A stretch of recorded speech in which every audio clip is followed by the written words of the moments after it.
na president. Gandang hapon po, Sir Badong.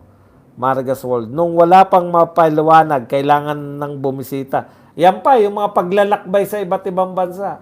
May nahita ba tayo riyan sa paglalakbay sa iba't ibang bansa? Wala rin. Ngayon, babiyahin na naman. Papunta na naman ng Cambodia. Nung wala na may paliwanag, kailangan ng bumisita sa may tinuturong flood control projects para magpakitang galit kuno. Ano pong silbi nung pagpapakita nyo ng galit kung wala naman aksyon? Yun na po yung aksyon, yung nagalit kayo. Ang mahal naman na aksyon nyo. Trillion.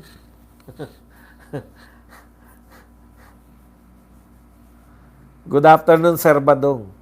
Boss Badong, sa dami ng barko dyan sa WPS, may isang barkong Shabu Laboratory. Madalas may lumulutang na droga. Alam niyo po, pati po yung di ba? Napanood naman, nakakapanood tayo ng inaalagaan po nila yan. Good afternoon, Sir Badong. Galit na daw siya pero walang sinibak na opisyal. Sabi lang naman niya, galit siya. Sinabi bang may gagawing aksyon?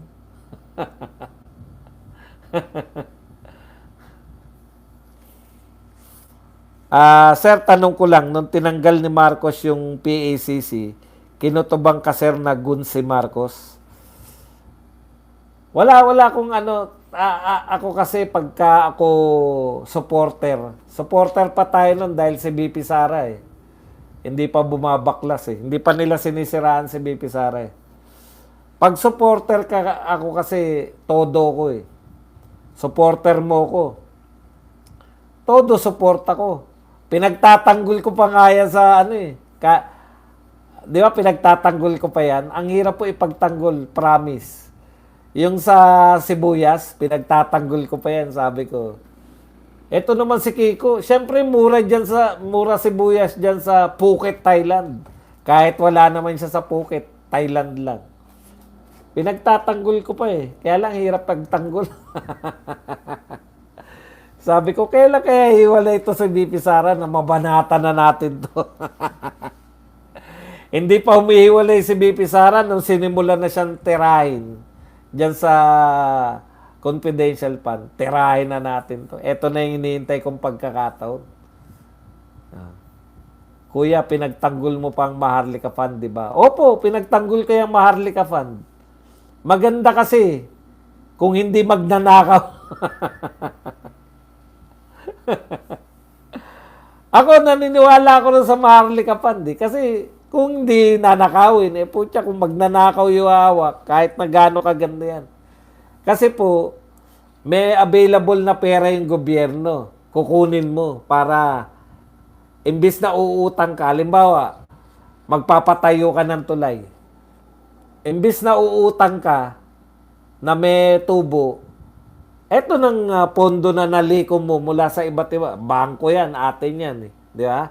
Ini-invest rin naman nila pera natin. Ikaw na magpatayo ng tulay, tapos maningil ka. Ginagawa ng San Miguel Corporation. Kaso nga, hindi maganda yung ideya, pero paghawak na ng mga manduruwas. Kumusta namang heads must roll? May ulong gumulong na ba? Wala nga Talagang wala talaga, as in wala. Kumpiskahin lahat ng kotse ni Diskaya, pangsara sa baha. Sir, ramdam ko yung dati, pinagtatanggol natin siya sa sibuyas. Ang hirap talagang pangatwiran. Sabi ko, hanggang kailan kaya to si Inday? Kasi syempre, maka-Inday tayo Ano tayo na Inday cares Wala na, missing na ang Maharlika Fund. Saan na kaya ang pera? Maharlika Investment Fund, hindi na muling uutang ang bansa. Yun, di ba? Ganun yung ideya. Hindi naman, kasi maliit lang na proyekto. Halimbawa, magpapatayo ka ng tulay. Inuutang, kaysa utangin mo sa ibang bansa, eto na yung pampupondo mo. Kaya maganda yung ideya. O kaya, kaso, tama lang na ipagtanggol if ano ang tama, Sir Buds. You can never go wrong when you stand firm for what is right and what is legal and just matatalino na ang taong bibigilant marapit na paniningil. Mga viewers, more pindots. Likes. Kaya maraming viewers ko nun, yung mga taga-oo lang ni Marcos. Sir Buds, ano pong masasabi mo bakit pinatawag ni PRRD yung 4 na anak niya? Do you think something serious be reason? Tama po ba na makikipag-usap daw si Kaufman kay Bangag para makauwi si PRRD? Tama kaya yun? Alam niyo po, pinaka-shortcut yun di ba? Kung eto kasi yung, hindi natin alam yung usapan. Ang hinala ko dyan, ang request ni Tatay Digong, makauwi siya sa Pilipinas, hindi sa ibang bansa. Kasi, di ba, ino-offer sa kanya ni Kaufman na nag-a-apply sila sa ibang bansa. May tatanggap sa kanya. May mag-host sa kanya. Kasi kinakailangan mo, member country. Kaya, yun yung tansya ko sa ginagawa ni Kaufman. Kung ang request ng kliyente niya kasi yung masusunod, hindi naman, di ba, ganun sa kung anong gusto ng kliyente mo. Wala akong narinig na binabanggit ni Tatay Digong na gusto niya sa ibang bansa. Gusto niya makauwi, di ba? Bring him home. So, pinaka-shortcut na dyan, mabilis na paraan. Kung papayag yung gobyerno na siya mismo yung kukup-kup kay Tatay Digong.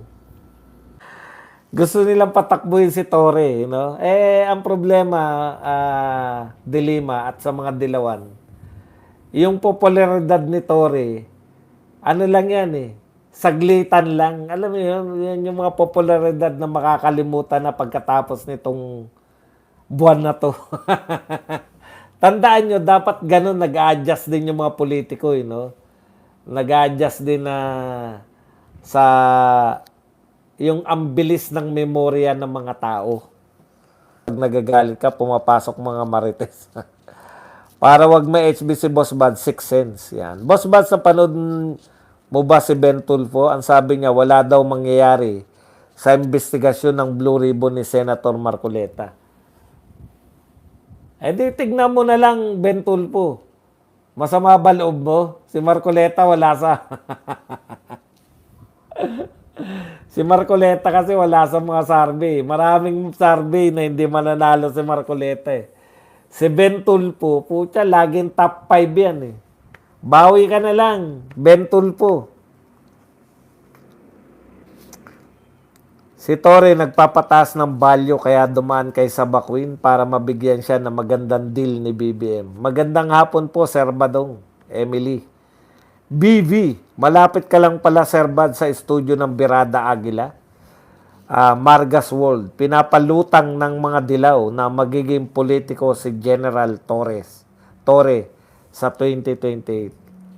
Boss Baz, magandang balita kay Dan Chan, panalo siya. Congratulations kay Dan Chan sa pagkakapanalo niya. Saan ba siya nanalo? Alam na natin yun. Wala pa din pala official na statement si Torre sa pagkagurgur niya sa PNP chief. Wala pa po. Sabi niya maglalabas daw siya anytime.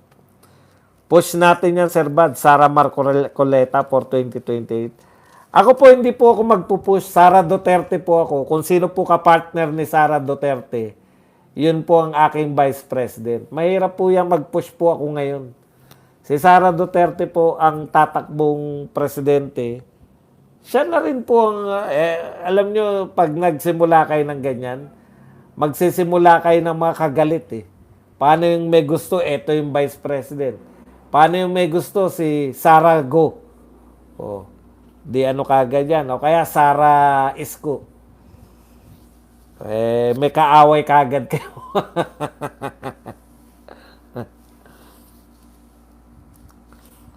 Boss Buds, pakisabi mahiya naman sila. Sino sila? Saan sila mahiya?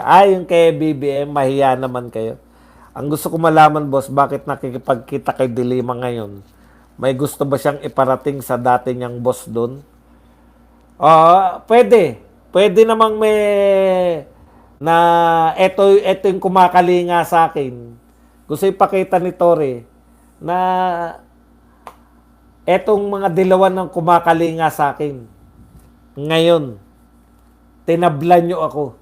Mayroon sasalo sa akin.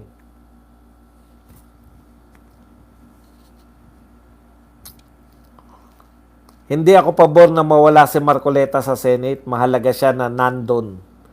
Lumulutang ang mga shabu, bumabahang flood control. Boss, ang ganda ng kondo mo. Hindi po to. Hindi po akin to. Nangungupahan lang po ako rito. Ayoko sabihin, Boss Bads eh. Panoorin lang sa FB sa Whitey ni Brothers Travelers. Ayaw sa serdoteng badong. Ingat.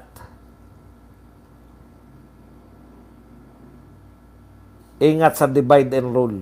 Yan.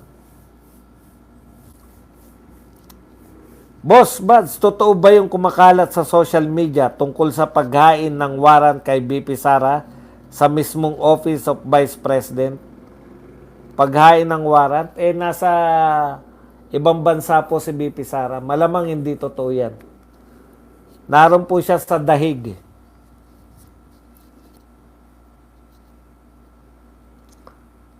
Patapusin nyo naman ang termino niya, si Senator Marcoleta sa Senado. Jenny Lynn Salatan, Sara Baste sa 2028. Delikado yung pagpapalit ng OIC na ombudsman. Hindi yata mapasunod yung unang nilagay kaya pinalitan. Nakakatakot, baka biglang madaliin yung kaso ni Boying at bigyan siya ng clearance. Sa tingin nyo po ba makakauwi na si PRRD soon? Do you think may epekto ba ang pagkakaisa ng mga Duterte supporters sa magiging desisyon ng judge sa pagpapalaya kay PRRD, lalo buong mundo ang support niya? Hindi ko po kayang sagutin yan. Gustuhin ko man sabihin na makakalaya na si Tatay Digong. Yan po ang pinaka masarap ibalita, di ba? Kaya lang, wala po ako sa posisyon para magsabi man lang na makakalaya na si Tatay Digong. Wala po ako sa posisyon na yun. Boss, ano masasabi mo sa sabi ni BP na ayaw niyang magbigay ng free advice kay Junior? Admin, hayaan natin sila sa circus nila. Tapos, sabi ng mga loyalista, o tamo, mukhang pera. Gusto daw may bayad. Tanga talaga. Ikaw na nga nagsabi, di ba? Alam niyo po, ganito lang yan. Kahit na ano pong sabihin ni BP Sara, may makikita pa rin silang pambanat. Wala na po. Pag kayo po umasa, ganito po kasi yung ginagawa natin eh, no? Kaya kayo na po prostrate kasi inaasahan ninyo na tanggapin ng mga kalaban natin yung mga katwiran natin. Hindi po magaganap yan. Huwag nyo pong i-prostrate yung sarili nyo. Media nga eh. Hindi pa natin, supposedly, hindi natin kalaban ng media. Yun ang pinalalabas nila, di ba? Napareha sila. Alam natin, deep inside, nakalaban natin sila eh. Hindi po nakaka-prostrate na bumanat yung mga loyalista. Kasi in the first place, kalaban naman talaga natin sila. Kailan ba natin naging kakampiyan?